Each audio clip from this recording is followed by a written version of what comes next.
All right, welcome to The Explainer. Today, we've got a tale of two worlds that you'd think have absolutely nothing in common.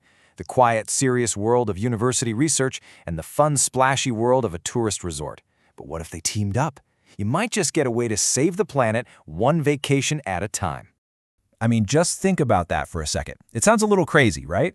Picture this. You're floating down a lazy river, sun on your face, and the money you spent on your ticket is actually paying for a grad student's critical research on saving coral reefs. Well, that wild idea is exactly what we're going to unpack today. So to really get how a partnership this unusual could even happen, we've got to look at our two main players. And, on the surface, they could not be more different. And this slide really nails the split, right? It lays out their completely different missions. On one side, you've got academic research. It's all about scientific questions, collecting data, and the slow, careful search for knowledge. On the other side, commercial tourism. It's about making sure guests have a great time, it's about entertainment, and let's be honest, it's about turning a profit. You'd think they operate in totally different universes, but maybe not. Okay, so let's start with the academic side of the equation. The biology department at the University of West Georgia, or UWG. We need to look at the specific brain power they're bringing to the table here. So a key person in all of this is Dr. Janet Gens. She's a professor of biology, her PhD is in marine biology and fisheries, and just check out what she teaches. Invertebrate zoology, comparative physiology, even animal nutrition. Now, these super specialized skills are about to become incredibly relevant in a place you would never, ever expect. So what all that really boils down to is her specialty, the physiology of aquatic organisms. Basically, she studies how creatures that live in the water actually work, how they use energy, how they eat, how they survive. This is the bedrock science you need to keep any large-scale aquatic environment healthy. And it's not just Dr. Gens. The department also has experts like Dr. Christopher Tabbitt. He's another professor, PhD in marine science, and his classes? They cover things like the natural history of vertebrates and biological diversity. The exact kind of knowledge you would need if you were trying to build a huge artificial marine habitat where lots of different species could all live together without, well, eating each other.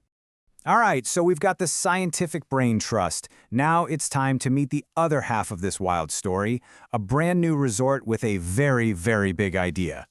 And here it is. Say hello to Coral Alta Resort. Now, at first glance, the logo makes you think of a typical, sun and fun kind of place. But once you dig into their actual plan, you realize there is something way more ambitious going on here. Yeah, this is so much more than just another water park. The plan includes a working coral reef rejuvenation center, a lazy river where you can actually snorkel through it. They've even got interactive 3D virtual reality binoculars to teach people about different marine animals. Their entire mission, their whole reason for being, is to smash together entertainment and real conservation. And that right there, that's the core of it. They don't just want to be another tourist trap. The whole goal is to become a major destination for sustainable tourism and coral reef education. And that's the key, right? That little difference opens the door for a truly unique kind of partnership. So you've got the scientists over here and the resort developers over there. This is the moment where our story takes a turn. This is where these two worlds don't just bump into each other, they're actually designed to merge into one single cooperative system. I mean, listen to this quote from their proposal. It just says it all. The whole vision is to create a unique ecosystem where commercial tourism directly funds and supports academic science. That is the textbook definition of symbiosis right there.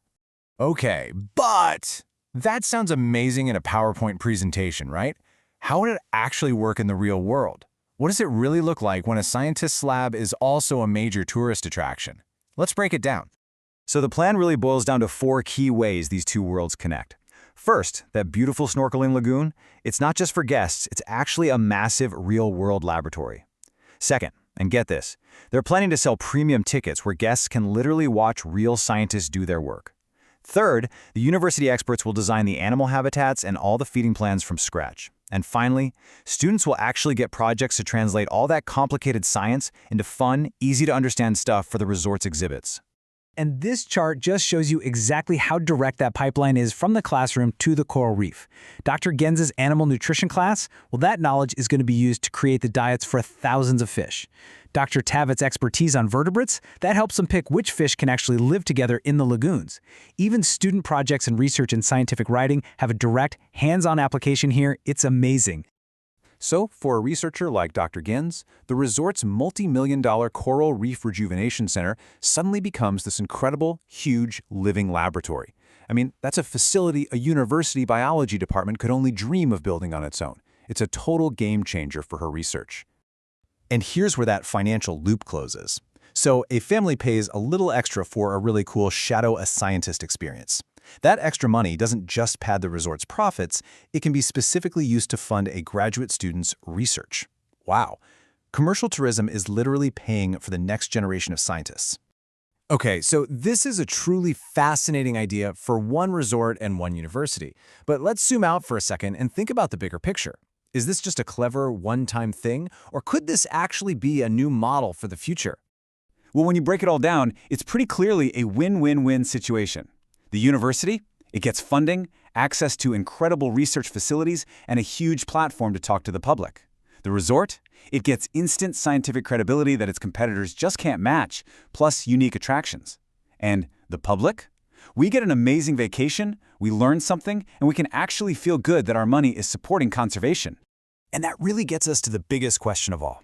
In a world where science funding can be really hard to come by, creative ideas like this might be more than just cool. They might be essential. If a water park can help fund marine biology, what else is possible? Could a tech company partner with a sociology department to study online communities? Or an agriculture company work with a botany department to develop better crops? This idea of symbiosis between business and science, it might be about to unlock a whole new world of possibilities. What do you think?